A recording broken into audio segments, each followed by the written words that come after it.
Ressuscite, ô Dieu, et juge la terre, car tu hériteras de toutes les nations. Ressuscite, ô Dieu, et juge la terre, car tu hériteras de toutes les nations. Rassemblement de Dieu, au milieu de qui juge les dieux. Juge la terre, Jusqu'à quand jugerez-vous injustement, et blâmez-vous le parti des pécheurs? Chers auditeurs de Dialogue RCF, bonjour. Au micro, le Père Jean-Guy, orthodoxe du patriarcat œcuménique de Constantinople, recteur de la paroisse Saint-Hermogène à Marseille. La semaine dernière, je rappelais que cette année, pour notre plus grande joie, nous allons pouvoir célébrer Pâques tous ensemble, à la différence de l'an dernier, et que me proposait de revenir, inspiré par cette bonne occurrence, de revenir sur la manière dont l'Église orthodoxe se prépare à cet cheminement et cette montée, comme on dit, vers Pâques, vers la résurrection. Je ne reprends pas dans le détail, nous avons le carême de 40 jours, mais en réalité auquel s'ajoute la semaine de la Passion, et puis nous avons, avant le carême, nous avons le pré-carême, quasiment pendant 1 mois, 4 semaines, et au cours desquels chaque dimanche est réservé, consacré à un thème. Nous avons déjà vu la semaine dernière le thème de Zachée, ce collecteur d'impôts qui montre sur un arbre pour voir Jésus, et lequel Jésus lui dit « Descends, il faut que je vienne chez toi ». Nous avons évoqué rapidement l'épisode du pharisien qui est en parallèle avec le publicain. Le pharisien qui est cet auto-satisfait, qui respecte la loi, mais qui est très content de lui, en définitive, et inversement le publicain, lui-même pécheur, collecteur d'impôts, qui lui dit simplement « Aie pitié de moi, Seigneur, Kyrie eleison ». Aujourd'hui, et c'est le 3e dimanche, donc, que nous appelons du pré-carême, est réservé, on peut dire, ou est consacré un très grand épisode, très connu, du Fils prodigue. Nous avons comme ça des images fortes, la Samaritaine, mais le bon Samaritain, qui est vraiment absolument universellement connu, même dans le langage profane. Je vais pas jouer au bon Samaritain. Et nous avons le prodigue. Alors l'épisode du Fils prodigue, je voudrais très rapidement le lire. C'est donc en Luc 15, 11. Et donc, un homme avait 2 fils, et le plus jeune dit à son père, « Père, donne-moi la part du bien qui me revient », et le père va partager son avoir. Quelques jours après, le jeune fils, ayant tout réalisé, partit pour un pays lointain, il y dissipa tout son bien, et dans une vie de désordre. On imagine bien. Quand il eut tout dépensé, une grande famine survint dans ce pays. Pensons un petit peu à tout ce qui peut arriver à nous ou à d'autres. Et il commence à se trouver dans l'indigence. Il va se mettre au service d'un des citoyens de ce pays qu'il envoie dans ses champs garder les porcs. Il aurait bien voulu se remplir le ventre des gousses que mangeaient les porcs, mais personne ne lui en donnait. Alors, rentrant en lui-même, je lis, n'est-ce pas? Rentrant en lui-même, il se recueille, il réfléchit, il prend conscience, il se dit « Combien d'ouvriers de mon père ont du pain de reste, tandis que moi, ici, je meurs de faim.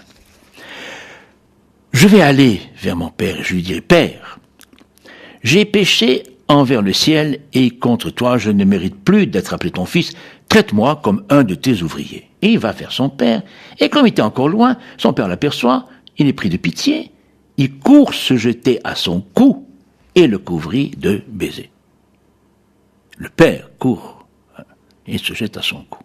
Le fils lui dit, « Père, 3e épisode très important, j'ai péché envers le ciel et contre toi, je ne mérite pas d'être appelé ton fils. » Là, une sorte d'humilité, auto-humiliation, humiliation totale. Il prend conscience, tu ne peux plus me considérer comme ton fils, tellement j'ai été justement indigne. Mais le père dit à ses serviteurs, vite, apportez la plus belle robe, habillez-le, mettez-lui un manteau, un anneau au doigt, des sandales aux pieds, amenez-le veau gras, tuez-le, mangeons, festoyons, car mon fils que voici était mort, il est revenu à la vie. Il était perdu, et il est retrouvé. Pour l'instant, je m'arrête à cette instance dans cet évangile, car je suis ensuite l'épisode avec le fils aîné. Mais ici, je pense qu'il faut bien revenir sur ces 3 instants fondamentaux.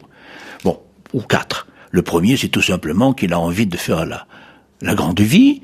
Son père est riche, il lui demande sa part d'héritage, et il va la faire. Et puis donc, il a tout dépensé gratuitement dans une vie de désordre, et à ce moment-là, et donc là, il y a un moment important, il se ressaisit. Il se ressaisit et prend le chemin du retour. Il revient. Il revient certes par nécessité, parce que il a faim, parce qu'il a envie de retrouver un minimum, je veux dire, de bien-être qu'il avait complètement perdu après avoir dilapidé tout l'argent. Mais, ce qui est frappant, c'est que, certes, il revient, mais il revient dans ce moment d'humilité totale, puisque il dit à son père, je ne suis pas digne. Je ne suis plus digne que tu m'appelles ton fils, ou je ne suis plus ton fils. Prends-moi comme un simple serviteur. Voyez-vous, et c'est parce que le fils est dans cet état d'humilité totale que le père, lui ouvre totalement les bras et qu'il est totalement miséricordieux. Et qu'il termine par cette formule, n'est-ce pas, très, très impressionnante. Il était, amenez-le, dit veau gras, mangeons, car mon fils que voici était mort, il est revenu à la vie, il était perdu, et il est retrouvé. Toute notre condition de pécheur est une condition de prodigalité, et d'une certaine manière, nous sommes tous un peu morts. Dans la mesure où nous sommes coupés de notre Père créateur, de l'esprit de vie. C'est ça la chute, c'est ça le péché. Et de ce point de vue-là, nous sommes, et d'ailleurs, sans revenir sur toute l'explication de la Genèse, c'est bien ce qui nous a condamnés, en effet, à la mort proprement dite. Et donc, la première étape, ou le premier pas à faire, c'est de retrouver la maison du Père. Et ce n'est qu'en retrouvant la maison du Père que nous pouvons revenir à la vie. Et c'est ce que le Père dit. Et il ajoute, il était perdu, il est retrouvé.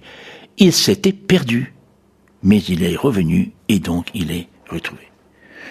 Je dois dire que cet épisode du fils prodigue est quand même très, très émouvant, très bousculant, et en même temps, il est le fondement, à mon avis, total de la confiance et que nous devons avoir dans la miséricorde, dans la bonté, et la capacité de pardon du Père. Le Père ne nous condamne pas. Dieu ne nous condamne pas. C'est nous qui nous condamnons. Le prodigue s'est condamné, tout simplement. Pas seulement, oui, parce qu'il est allé dilapider tout son argent dans le désordre. Il s'est condamné, et de ce fait même, il y a une symbolique, là, au-delà. C'est une parabole. Donc, bien sûr, il y a le fait, mais le fait est là pour bien faire sentir que, à nous disperser de cette manière-là, nous perdons. Et j'ai envie d'insister sur ce point aujourd'hui, pour notre société, pour notre, et peut-être plus particulièrement pour les jeunes. Qui sont perdus. Pas forcément à cause de la dilapidation d'argent, mais parce qu'ils sont dispersés complètement. Ils ne sont peut-être pas totalement fautifs. Nous sommes quelque part fautifs communautairement. Mais nous devons les aider. Mais pour cela, nous devons aussi avoir nous-mêmes totalement confiance et être capables de transmettre cette confiance dans la miséricorde divine. Comme évoqué la semaine dernière, la prière du publicain, Seigneur Jésus-Christ, Fils de Dieu, aie pitié de moi pécheur. Le Fils, au fond, dit la même chose. Le Fils prodigue dit la même chose. Quand il dit que je ne suis pas digne, c'est que, aie pitié de moi. Reprends-moi, mais comme un simple serviteur. Et parce qu'il accepte d'être lui-même demande d'être repris comme un simple serviteur. Au contraire, le père lui fait la plus grande fête. Alors très rapidement, sans lire l'épisode, après cela suit la réaction du frère aîné, qui lui était resté fidèle à la maison, il n'est pas parti, il n'a rien dilapidé du tout, et voilà, et alors il est jaloux. Il est jaloux, il dit comment ? Voilà que mon frère qui lui est parti, il a pris ton argent, il a dispensé, etc. et tout, il revient et tu lui fais une fête que tu m'as jamais faite. Il est jaloux. Et c'est vrai que ça pose un problème. Moi, comment ? Moi, j'étais là avec toi, je n'ai rien trahi, j'étais obéissant, discipliné, et finalement, je ne bénéficie pas du testament comme bénéficie le fils qui, lui, était parti faire la bamboula. Mais le père lui dit, tout ce qui est à toi est à moi, et tout ce qui est à moi est à toi. En gros, voilà. Laissons à Dieu déterminer les choses, et soyons confiants que dans tous les cas de figure, si nous le voulons bien, nous sommes ses enfants, qu'il ne lâchera jamais. Le fils aîné était là, il n'avait pas besoin en quelque sorte de le rattraper ou d'attendre qu'il revienne, mais Dieu a pleuré, comme le Christ a pleuré sur Lazare. Il a pleuré sur le départ de ce fils qui était perdu. Et pourquoi il est tellement joyeux ? Parce que, justement, parce qu'il est retrouvé, qu'il revient à la vie.